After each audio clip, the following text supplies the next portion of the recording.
I've never dated while sober. Can you help me? So dating and being sober dating, especially if you're a drug addict or an alcoholic, and you've probably never ever gone on a date while sober. So this is a new thing and it's a little bit different. I guess it can be kind of daunting actually. So I went ahead and I'm using ChatGPT. So let's see what ChatGPT has to say. Instructions on how to date while sober. I'll let you know if I agree with some of these things. So dating while sober can be a rewarding experience that allows you to connect with others on a deeper and more meaningful level. Here are some instructions on how to date while sober. And I would totally agree with that. Because dating while drinking and drugging, like not you. I mean, really, you're more about getting high. There's no, I mean, if you're anything like me, there was really no depth to any of my conversations while drinking and using. I mean, that was the activity. The activity was drinking and using and hooking up. And that was kind of it. So dating while sober is a lot. It's actually a lot of fun. It's way more fun, way more meaningful. And learning how to really connect with a person on a deeper level, it's so much better. It's so much better. So, number one, be upfront about your sobriety when you're setting up a date. It's important to let your potential partner know that you don't drink. This will prevent any confusion or awkwardness later on. Honestly, I don't know if I agree with that. And I'm clean and sober, but I don't make it a point to tell people that I'm clean and sober. I mean, actually, because I'm pretty outspoken, like people know I'm clean and sober. But early on, I don't know. If I'm setting up a date with someone, and let's say I meet with someone online. I haven't done online dating in many years, but early on when I first got clean and sober, I was like on some of the dating apps. And I wouldn't tell, for me, it's a woman, I wouldn't tell her that I was sober while texting with her. But if there was a place in my profile that asked me, if I remember correctly, do you drink 2 to 3 drinks per week or do you never drink? And I would say I never drink and I don't do drugs. So that's pretty much it in my profile. But when I'm texting and when I'm communicating with someone, I'm not gonna tell her that I'm sober until it's appropriate. She's gonna see by looking in my profile that I don't drink and that I don't do drugs. And so if that's what she's into, I mean, when I was dating and I was in my addiction, I wouldn't want to go out with somebody that didn't drink and didn't do drugs. I would be like, that person's out. I'm not even gonna look at that person for a second. And actually I had a sponsee who has been on, I think he was on Hinge, and he said that he told this girl, somehow he's texting with her on Hinge, on this app, and he tells her that he's sober, and then there were crickets after that. She didn't want to have anything to do with him. I don't know, I just, it's a little awkward to tell somebody that you're sober just while you're texting, so I would wait for the time to be appropriate. And when someone would ask me, like, hey, why don't you drink, or do you want to drink? My response is always something along the lines of, oh no, I'm the guy that shouldn't be drinking.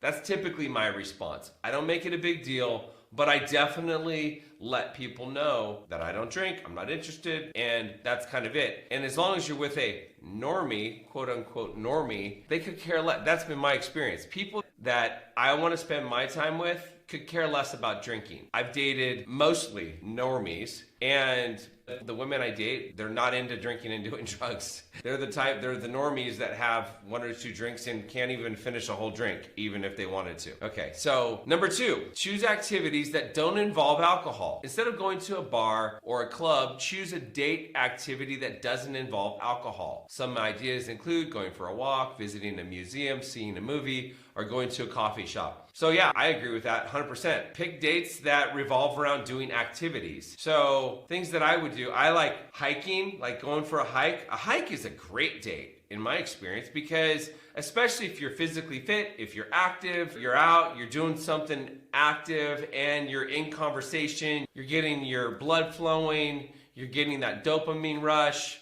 So I say going for a hike, going for a walk, going for a bike ride if you like to ride bikes. Whether it's a beach cruiser or a road bike, that would be something fun. Anything that, going to A concert, I would say no go to a concert because you really want to get to know somebody while you're on this date. So going to a loud concert I wouldn't do that as a first date. Going to a bar, I wouldn't go to a bar. You can do dinner. I like something casual. I mean, you could go to a coffee shop, you could go to a lounge. And for me, it doesn't really matter if they serve alcohol or if they don't serve alcohol. I don't drink alcohol, but the person that I hang out with, the person that I date, I don't really care. But the person that I'm dating will see that I'm not drinking and she'll feel more comfortable not to drink, in my experience. That's what I would think anyways. So anything you like doing. I mean, I've done like yoga dates, but if you're doing yoga, you're kind of doing yoga the whole time, or you can talk a little bit before, talk a little bit after. Movies, I don't like movie dates because really you want to get to know somebody. So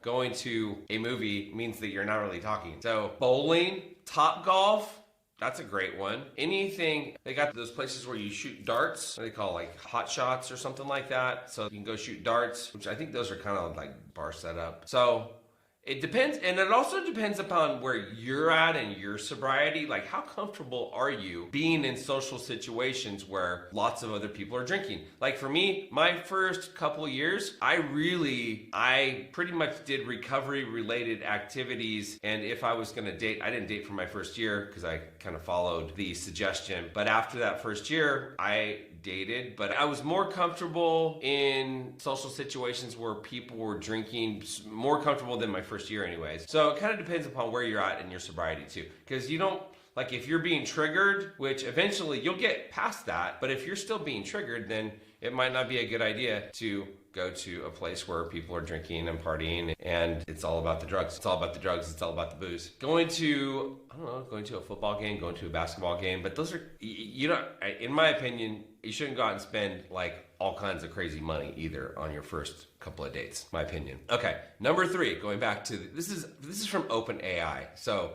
ChatGPT is giving me these answers. So I agree, obviously, but don't agree. So I'm going through these. Be confident in your decision to stay sober. Boom. I agree with that 100%. Don't second guess. Like if you're with somebody that doesn't like it that you don't drink, that's probably not somebody that you want to be with, in my opinion and in my experience.